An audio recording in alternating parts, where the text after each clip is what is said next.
everyone, I am back today with my first How to Kill a Kit with Style layout, showing you the photos I've chosen and the sketch I'm going to be working with, and now I'm going to go through my kit and kind of get an idea of what things I want to play with. I'm just re-familiarizing myself with the things that I have, looking at what letters I have available. Initially, I had thought I was going to go ahead and do a title, so I was counting the things, but then I decided I really would much rather use this stamp set to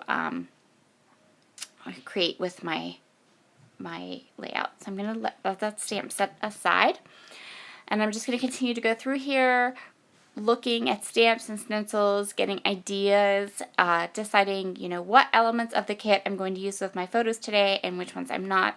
So I chose to do the 8.5 by 11 pictures because I've been doing a lot of 12 by 12s this week. There's a lot of 12 by 12 scrapbook layouts this week, and I did a traveler's notebook page on Monday, so I'm continuing with my goal of mixing up the paper crafting on my channel, and I decided I really wanted to go ahead and work in 8.5 by 11 for today's video.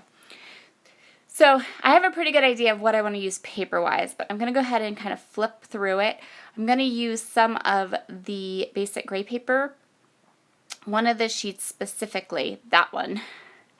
And I know I want to pull in the colors because the colors match what color there is in my photo. And then also, it's a very kind of artsy paper, and this page is very much an artistic page. It's a photo of my niece and nephew. They were at my house, and we pulled out my stamps and my inks, and I was teaching them how to stamp, and it was really fun. So I know that that's kind of my goal, or where I want to start building this layout. So I decide first that before I start my stamping, I want to get a really clear picture of what my photos look like. And I know that I want to die cut this photo into a circle. And so I got one of my circle dies out, and I'm just die cutting it into a circle. This photo is just a photo of what the kids stamped, the paper that they stamped on, the messy stamping on the paper. And so I didn't need to keep it in a square. And so now that I've got a good idea size-wise of what all my photos will end up looking like in the end, getting an idea of how placement's going to go on the page, and make sure that I'm happy with the photos I've chosen. Now I went off camera and pulled out inks, Altenew inks that match my pictures and my pattern papers. And I am going to do all of my stamping first. When you're going to stamp on a layout and you're going to create embellishments using stamps for me, that means that we clear the desk and we do all the stamping. We focus on all the stamping and all the cutting until we just have a nice pile of embellishments ready to use. And I'm the same way with fussy cutting. If I know I'm going to fussy cut on a page, I do all of that fussy cutting first. So I'm just going to go through here. I'm going to stamp 3 of these wreaths from this stamp set. So if you're interested in this stamp set, it is an Ink Road stamp set, and I will leave a referral link down below if you want to grab it or check out the stamps in their shops. In the shop you can. And this one, I'm trying to remember what it's called, but the name of it is totally slipping my mind right now. But it's a 6x8 stamp set. It has all these cute little artsy elements on it, and I stamped a whole bunch of them out just in black Altenew permanent dye ink, and now I'm going to color with my Nuvo coloring alcohol markers. So this is just scrap paper. It's not necessarily Copic friendly or alcohol marker friendly paper. It's just paper. And so I did have a little bit of bleeding, but it didn't bother me because honestly, I'm going to fussy cut all of these out anyway. And the black ink didn't smear, so I could very easily see where my colors were and where things needed to be cut apart for fussy cutting. So I'm just taking super easy alcohol marker coloring. There is no like crazy shading. I think the only thing I kind of shaded a little bit was the silver on the scissors, the grays on the scissors. I think I used 2 different shades of gray, but otherwise this is just super easy because these images are really small, and I didn't want them to look, they're hand-drawn images. They have that kind of whimsical look to them, and so I didn't want to overly shade them or overly color them because I wanted them to keep that look of being whimsical art supplies. And so I'm just using, I don't even think I did, I just think I used a color. So I found a yellow that matched, I found a blue that matched, I found a pink that matched, and I just went for it. And I'm just going to go ahead and color all these. So I left some of the coloring in just so you could see it and kind of get an idea of how to color an image like this. Again, super simple, and I totally could have used a water-based ink if I wanted to. I thought about using my Tombows. My reason for grabbing this one is because now that it's dry, like once you color with it and it's dry, it won't react with water. And I knew that after these were completely colored, I wanted to come in and add some details to them just to make them kind of pop and be super cute on the page. And the best way to add those things on top of a stamped image is to use something that is not water-based. That's not going to react to the water. So once these alcohol markers are dry, they're dry for good. And it was really easy then to go ahead and do this. And you can see here, so I have little paintbrushes, I have scissors, I have these pens, I have the other kind of paintbrushes, like with the wide bristles, and I chose colors that I thought complemented my page and made the page kind of pop, so to speak. And yeah, I'm just coloring up all of these images. So I'm going to put my markers away. Now I'm going to come in with some of my detail elements.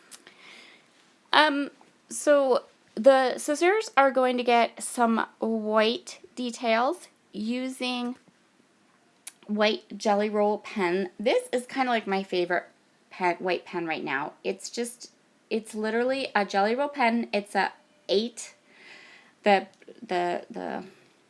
tip is an 8. It seems to really work well on things. It's a nice white pen. And then the other things I'm going to use, this is just a shimmer pen. It's a Wink of Stella, the clear pen. And then I also used a silver one on some of the other marker. I can't even talk.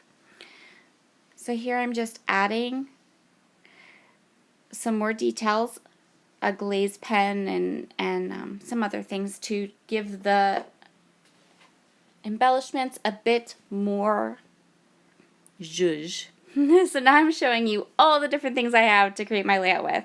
I have all the fussy cut elements. I have put together a set of sequins.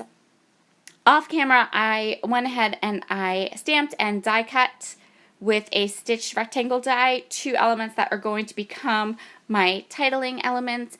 And now I'm just cutting down my papers to get them ready to create my layout. So I'm going to use both sides of this basic gray paper. I'm going to use the floral side, but I'm also going to use the stripe side, and that helps to make sure that everything kind of coordinates, because basic gray papers are not a type of style paper you can find a lot of. So there aren't going to be a lot of styles that are going to coordinate with these papers, and I know that going in. So I have to try to use as many of, both sides of the papers as I possibly can.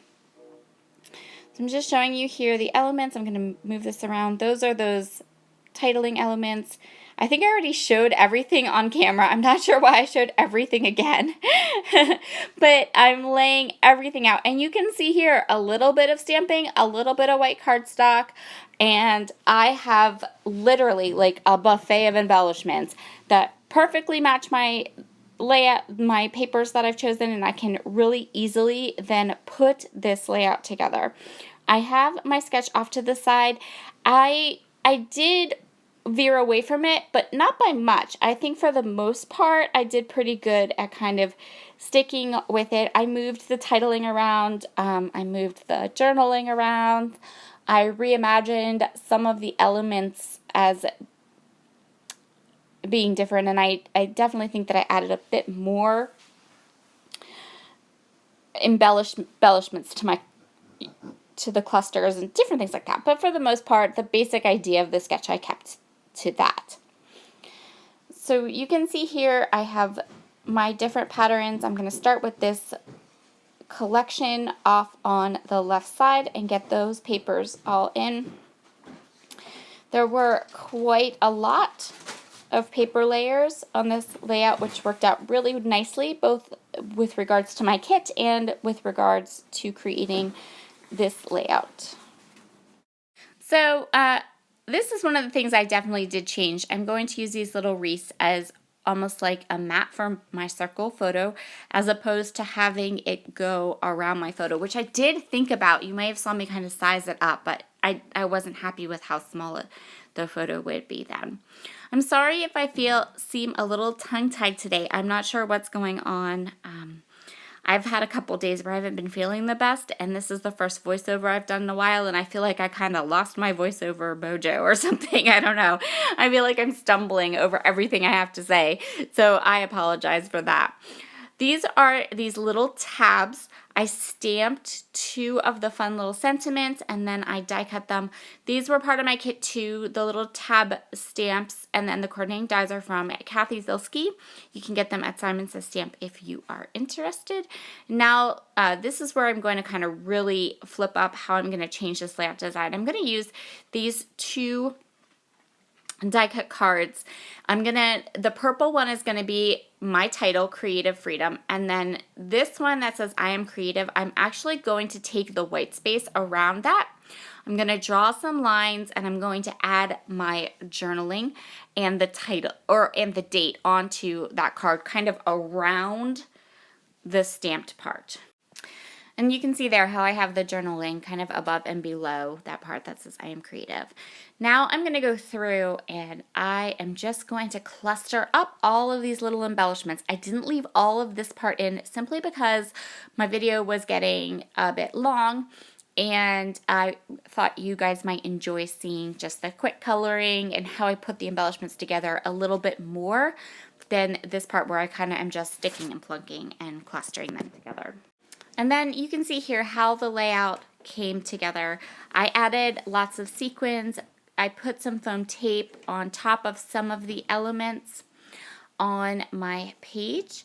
And I noticed right there, I realized that that little, one of my little paintbrush things was not adhered down. And actually, when it kind of fell off and I went to adhere it down, I moved it to another part of the layout. So you can see that in the close-ups too.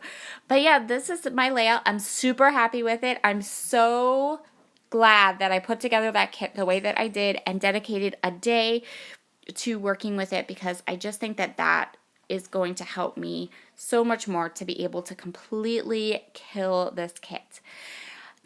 Have a wonderful, wonderful day. See how I'm like stumbling over my words? So weird. I don't know what's going on. And if you're interested in this particular stamp set, you can get it at Ink Road Stamps, and I'll put my referral link down below. Have a wonderful, wonderful day, and I'll see you all again very soon. Bye.